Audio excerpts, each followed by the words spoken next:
Kabuga njyewe ntabwo mfite isoni igisebo cyangwa se no n'ipfunwe ryo kuvuga ko ari intwari y'abanyarwanda mu bintu byerekeranye n'ubucuruzi. Uyu ni umugabo mwagombye gushimira ibikorwa bye. Ikindi ushaka kubwira, twari ingano ya Kabuga imyaka 3 kugeza naho Kagame bamubwiye ngo ni vice perezida, nawe ubwe yarawuriye. Ingano ya Kabuga yamukorewe mu mutima. Mwebwe muba muri aho muvuga ngo inkotanyi, ngo FDLR, ngo exfari, ngo interahamwe. No, izo ntambara zose bazivuyemo, bari mu ntambara y'imitungo. Ibyo ngibyo bavuga ngo by'imihoro, inkiko nabyo zarabirebye ko uriya mugabo imihoro ntabwo yayizanye gutema abatutsi. Ariko Perezida Kagame yavuga ngo imihoro yazanywe na Kabuga ngo gutema abatutsi. Ukuri kujye kuvugwa, ukuri kuvugwe, ukuri kuvugwe. Kuki mukunda guhemuka no kuba abagome? Ni umurage wanyu wayi. Ariko mujya mwibuka ibintu byanditswe ngo Kabuga ngo miliyoni 5 z'amadolari, ngo umubona ngo bamufate, ngo bamugire bati. Inkiko zivuze ko nk'uko mbivuga ni nako nabyanditse mu gitabo cyanjye. None ubu ngubu Kabuga ni umwere.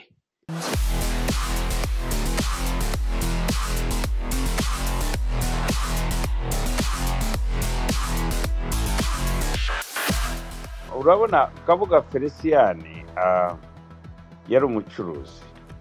He was a businessman. Umucuruzi aba ari umucuruzi. Ibyo nibyo bintu nibaza Perezida Kagame atabashije kurebaho, gutandukanya abacuruzi na politiki. Kuko abacuruzi baba baracuruzi. Ubundi abacuruzi baberaho gutanga akazi, gucuruza, kunguka, ndetse ni nabo bafasha amashyaka kwiteza imbere. Iyo ugize Imana uri umunyapolitike ukagira umucuruzi nka Kabuga akajya mu ishyaka ryawe aguha imisanzu. Ubundi niko politike yabaga imeze, ni nako zimeze mu mahanga. So Kabuga njyewe ntabwo mfite isoni igisebo cyangwa se no n'ipfunwe ryo kuvuga ko ari intwari y'abanyarwanda mu bintu byerekeranye n'ubucuruzi, kuko ntabwo yari umunyapolitiki. Uyu ni umugabo mwagombye gushimira ibikorwa bye, kuko naho mwaraye, naho mwiriwe, naho mwahumetse ni Kabuga. Ngenda kubwiza ukuri, izina Kabuga Felicien ndimenya, narimenye ndi Rukurutu. Rukurutu ziki ari cyo? Umusirikare wa undi uri kuri antrenema niho namenye Kabuga. Ugomba kwibaza, Rukurutu amenya ate Kabuga Felicien? Kabuga Felicien namumenye ndi Rukurutu, mumenya ndi Soruda, mumenya ndi Serija, kuko ntabwo nigeze mba kaporari. Twari ingano ya Kabuga. Ingano ya Kabuga nibwo namenye ko uteka umutsima w'ingano. Ntabwo nari nzi ko habaho umutsima w'ingano. Twarawuriye kugeza naho Kagame bamubwiye ngo ni vice perezida, nawe ubwe yarawuriye. Ingano ya Kabuga yamukorewe mu mutima. Amandazi, Kagame akunda amandazi. Kagame burya akunda amandazi. Amandazi urayazi, akoreshejwe isukari ya Kabuga, akoreshejwe amata ya Kabuga, akoreshejwe ingano ya Kabuga n'ubuto bwa Kabuga. Byose niwe wari warabizanye mu Rwanda. so iyo murimo kuvuga ngo inkiko ngo urukiko ngo ariko ndabareba nkavuga n'ubu njye n'ubwo mfite amahirwe kweri kumenya ibi buriya hari umugabo wambwiye ngo kumenya ibintu byinshi ni ibintu bibi ngo kuko ushobora kubigwamo ariko ngendamwo ndabireba nkabirebera mu ndorerwamo bavuga kumenya ibintu byinshi ni ibintu byiza kuko ntabwo mbikiriramo ko nta kintu mwamarira mwebwe abanyarwanda muri n'abakene ariko kandi mfite akazi nta kintu mbakeneyeho njyewe ndabafasha gusa kugira ngo ndebe ko namwe mwajya mu mirongo y'amajyambere y'isi kariya kagabo karavuga ngo yasukuye ngo umuhanda ngo yasukuye umuhanda nabanza asukura ubwonko asukura ubwonko kuko dukeneye kubaha amategeko nta bugome dukeneye tugire n'urukundo tuniyumvemo ko iyo undi ababaye nawe bitagushimisha ibyo nibyo dukeneye naho ibintu byo gusukura imihanda ni ibintu bisanzwe gusukura imihanda ni ibintu bisanzwe gusukura kunaga ibintu muri poberi ni ibintu bisanzwe ibyo ni ibintu bya local authority ni ibintu bireba abayobozi b'ibanze ntabwo ari ibintu bireba perezida ntabwo ushobora kutubwira ngo kubera ko umuhanda utarimwo ubushashi ubwo ngo twateye imbere kandi urimwo kunyonga abantu mu myobo abandi baburirwa irengero n'ubwicanyi budasanzwe so wambaza ngo kabuga njyewe ubwanjye nkanjye ndabivuga nkanjye ntimubyitirire FPR cyangwa mubyitirire umuryango wanjye ndabivuga nkanjye nk'umuntu umuryango wanjye ntabwo bibareba njye mubona nk'umuntu wa mbere w'umucuruzi wateje imbere igihugu n'ubu ngubu ubucuruzi buriho buragendera ku byo yatangiriyeho icya mbere muravuga ngo imihoro ngo yacuruza imihoro ntabwo ariyo yacuruzaga yabanje gucuruza ibindi bikoreshwa byo mu mago n'ubu ngubu tuvugana mu Rwanda imihoro iracuruzwa ntabwo ikintu yacuruzaga ari imihoro yonyine yacuruze ibintu byinshi ndaguha nk'urugero ibintu byerekeranye na plastique ibintu byerekeranye na sima ibintu byerekeranye na biriya bintu bya ntabwo nshaka kujya mu mabuye y'agaciro mutabitambutsa ariko ndakubwira ngo ariya mabeto amawaya ibyo by'ubwubatsi yacuruza ibintu byinshi ntabwo nshobora kubivuga ngo mbirangize ariko noneho mu bintu by'imirire ingano isukari amata so yari umucuruzi ukomeye kubera ko yari afite ubushake mu gucuruza kandi abigiriramwo n'umugisha n'ubumenyi n'ubwenge yubaka inganda mu Rwanda abo bagabo b'abahanga bari bafite ibyo twita ubushake bwo guteza imbere igihugu bagira abakozi babyungukiramwo baranakira bose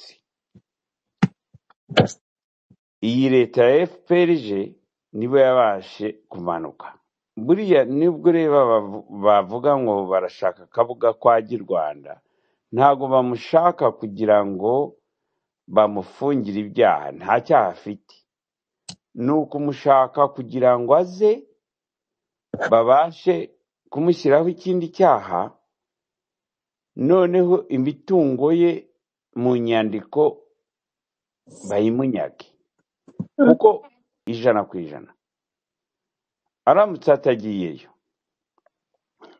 atagiyeyo ndakwemeza ko niyo bakora ibyo bashatse imyaka 1000, abazaba bakiriho bamukomokaho imitungo ye izabagarurirwa. So nicyo kibazo Perezida Kagame afite, kuko afite ikibazo cy'uko ashaka kugarura imitungo yose y'aba bakire bose b'abanyabwenge. Ntabwo ngewe nzi ukuntu nasobanura akavuga gake nshoboye gusobanura nako ngako, ariko ni ukugira ngo imitungo yose ive mu maboko y'imitsi yayo ijye mu maboko yabo yifuza kujyamo. Iyi ni intambara y'imitungo. Mwebwe muba muri aho muvuga ngo inkotanyi, ngo FDLR, ngo XFAR, ngo interahamwe. No, izo ntambara zose bazivuyemo, bari mu ntambara y'imitungo. Ni ukureba ufite akantu bakakamwambura, ufite akantu bakakamwambura, bakagahindura amazina, bagahindura inyandiko, bagahindura ibiki, kuko bo bazi ngo ko igihugu bakibonye ngo kiri mu maboko yabo. Dufite urugendo rwo gushaka igihugu kuko cyarayobye, no gushaka imitungo ya ba nyirayo. Ntabwo tuzigera tubigeraho. Ni ikibazo gikomeye. Umbabarire ngiye mu mwuka, kubera ko ikibazo Kabuga afite nicyo kibazo Mirima afite, nicyo kibazo Rwigara afite, nicyo kibazo Rujugira afite. Abakire bose nakaje guhakwa mwene wabo nawe nicyo kibazo afite. Abakire bagaposho abantu bose bariya bose bo muri Kongo bande bose bagize icyo kibazo. Kagame ibintu byose aragenda abisakuma buhoro akigarurira. Ni imitungo. So ikibazo cya politike gisa nkaho cyibagijwe, ntabwo cyarangiye. Abanyapolitike bashaka gukora politike barafungwa, abashaka gukora ibi. Ubu turarwana n'imitungo. Imitungo, nge nta mitungo ngira mu Rwanda, ariko nzi neza icyo abafite imitungo bazira. Perezida Kagame nge ntabwo nzi uwamurozi. Hari umugabo wigeze kumbwira uwamurozi, ariko nanga kubimubwira kuko naratinye. Ntabwo nabwira afande uwamurozi. Akuwamurozi yamuroze ubusambo, kubera ko ntabwo ushobora kunyumvisha ukuntu abantu bagufashize bakaguha imisanzu, bakagufasha kujya kurwanya Perezida Habyarimana, ariko noneho wamara kugera ku butegetsi akaba ari bo wambura. Noneho ukajya no mu bandi utaruzi, ukaguma wambura.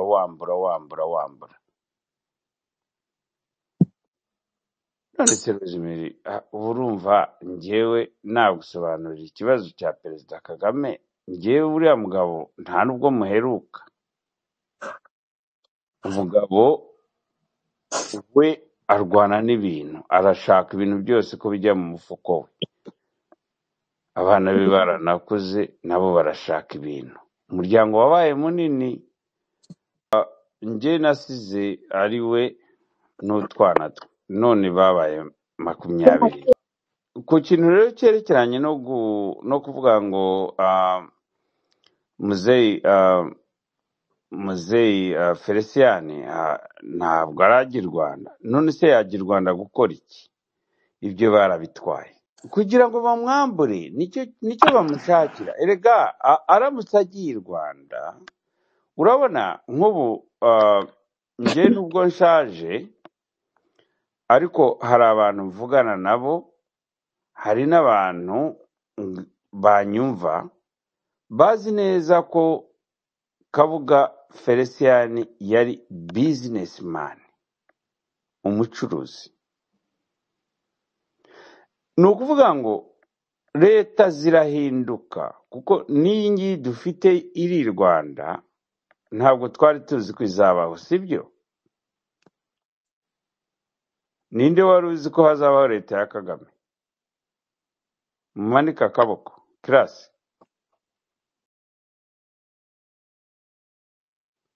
Leta zirahinduka, so hashobora kubaho leta yindi, ntabwo ari nahashobora, hazabaho leta yindi ireba abantu bafite ibyapa by'ibyabo. Uriya mugabo yakoze akazi k'ubucuruzi, yikoreraga nk'umucuruzi. N'ubu ngubu umugaruye yakora ubucuruzi, kuko ubucuruzi abantu bahitamwo akazi kenshi cyane. So biriya bintu Kagame arimo gukiniramwo ni nka kuriya, urabona gufata umwenda wundi ukifotoza, nibyo arimo gukora. Gufata umwenda w'umuntu ukawambara ngo bagufotore use nk'uwo mwambaro, nibyo Perezida Kagame arimo gukora. Nabashimiye, murakoze kujya muzana inkuru zitandukanye ziba zigezweho nk'iyi ya Kabuga. Yenda si byinshi nyivugaho, ariko hari ikibazo nashatse kwibariza Nobo, kibirebana n'igihe bari mu ishamba, abantu bari bashinzwe kubakorera recruitment, yenda babashakira abarwanashaka. Eske nta bantu b'abacuruzi mwaba mwaregeraga bakaba yenda babereka ko batari buze kuba yenda mwakorana, hama nyuma yenda kubera ko batari biteze ko mwagombaga gufata igihugu, yenda ubu uyu munsi mukaba mugerageza kubitura, mubambura, mubagirira nabi. Eske ntabwo ari byenda Kabuga yabazira cyangwa na bamwe mu bandi bacuruzi? Kuko bibaho ubu ngubu hari umuntu ushobora kuba yibereye mu byashara, ariko politike ari ibintu adashobora kujyamo cyangwa na supporting nk'iby'amashaka yenda. Hama yenda igihe ishaka rirwanya rigafata ubutegetsi, ukazasanga rigiye kumugendaho, rigiye kubimuziza. Ntabwo ariwo murongo yenda FPR yabirimo igenda ishinja abantu bamwe na bamwe barimo nk'aba ba Kabuga ibintu batigeze bakora cyangwa banajyamo, ugasanga yenda nyine ibihinduye kiriya kintu cyo kubagerekaho jenoside. Ariko ikintu nyamukuru yenda ari uko baranze gusapotinga struggle yabo igihe bari mu ishyamba. Muri rusange nicyo kibazo nagira ngo mwibarize. Sasa rero Rurinda, njye nta kibazo mfitanye nawe, nta n'umuntu n'umwe ku isi mfitanye nawe ikibazo. Ariko I want to make this point clear. Kabuga yari umucuruzi. Abacuruzi bakorana naho bunguka. Ndagira ngo umbwire ko wumvise icyo mvuga. Umucuruzi ntagira umwanzi, urabizi nabyo. Ni nayo mpamvu umucuruzi mwiperereza tumufata nk'umwanzi igihe cyose kugeza duhaye imisanzu. Mwiperereza ntabwo twizera umucuruzi, ashobora gucuruza leta agacuruza n'abayirwanya, ariko Kabuga ntabwo yigeze na rimwe ahemukira leta yariho. Ikindi, nshaka kubwira twari ingano ya Kabuga imyaka 3 yari afite uruganda ibyumba, yari afite inganda ahantu hose n'i Kigali na he hose, iz'isukari, iz'ingano, Kabuga yari ahantu hose. And that's what we call successful business, ariko not in his hands. Urabona yari mu gihombo, yarahombye cyane igihe twari turimo turya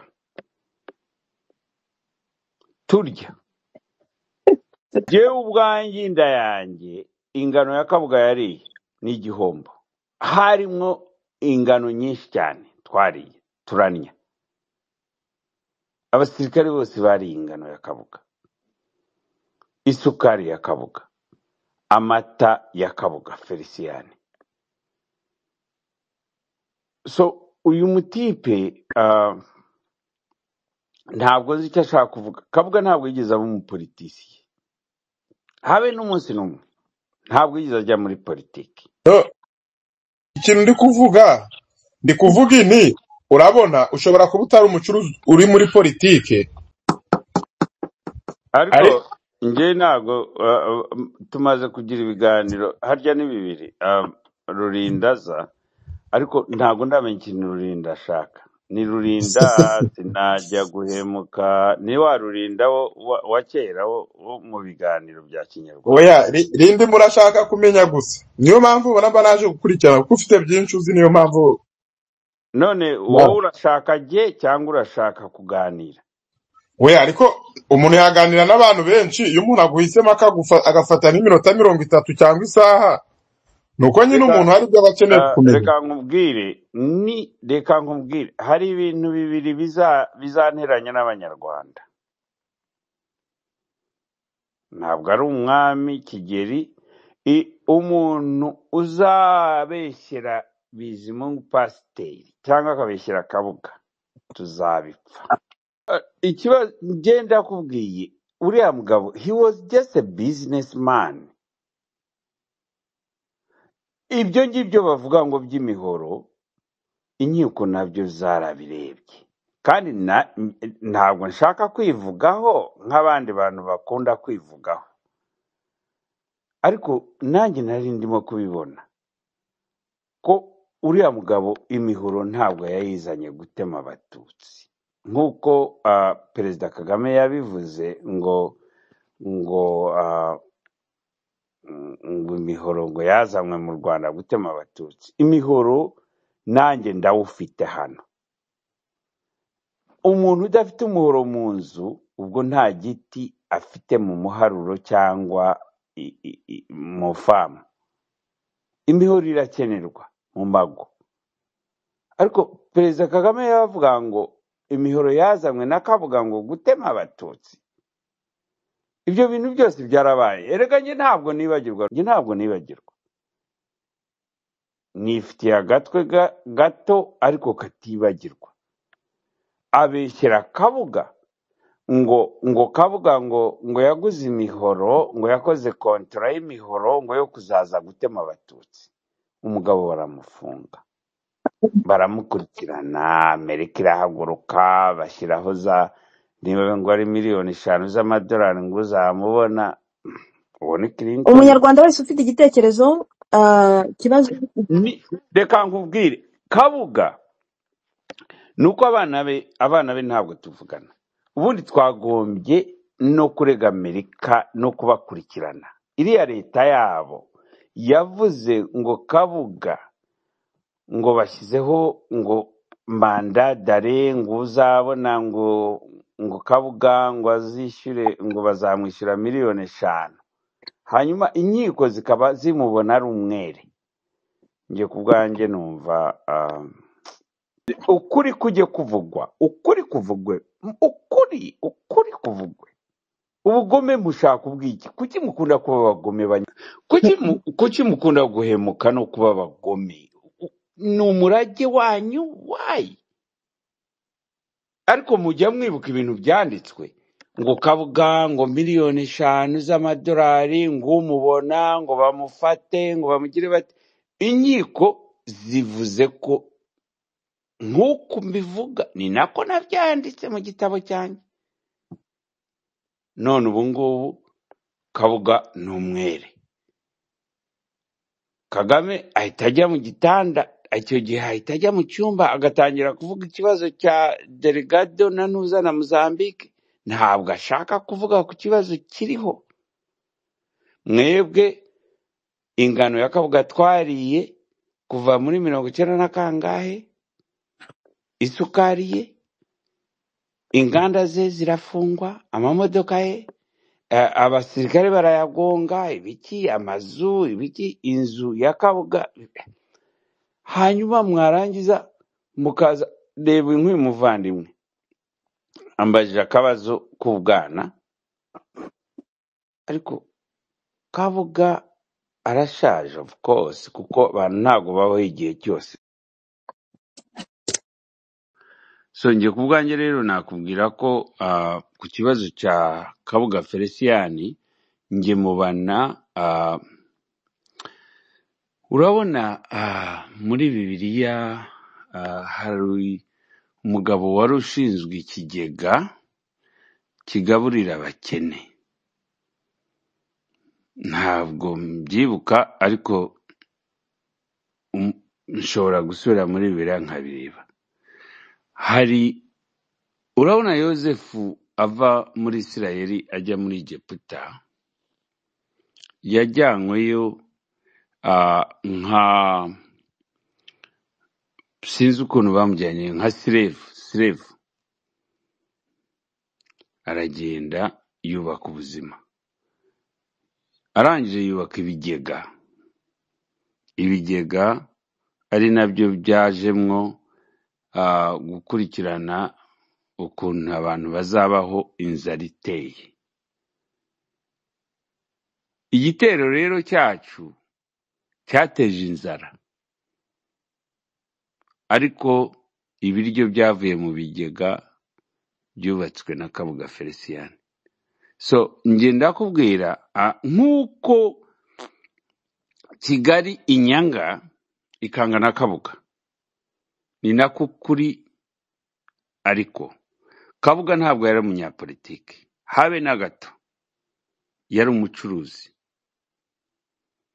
Iyo mihoro ni akazi kabo, kuko igihe cyose abanyapolitike bahimba ibyaha kugira ngo bafunge abantu babanyage. Ariko Kabuga simuzi, nzi ibiryo bye, nzi ingano ye, nzi isukari ye, nzi amata ye, nzi na Karegeya wambwiye Kabuga, Karegeya wapfuye bishe ubwabo. So ntimukamenyere, nge nitwa Nobo Marara, umuhungu wa Marara wa Ruziga wa Serucoca wa Nturo ya Nyirimigabo. Ntabwo twebwe tugira ibinyoma, ibintu bivuga uko biri. Ntimutumenyere, funga ibintu byawe.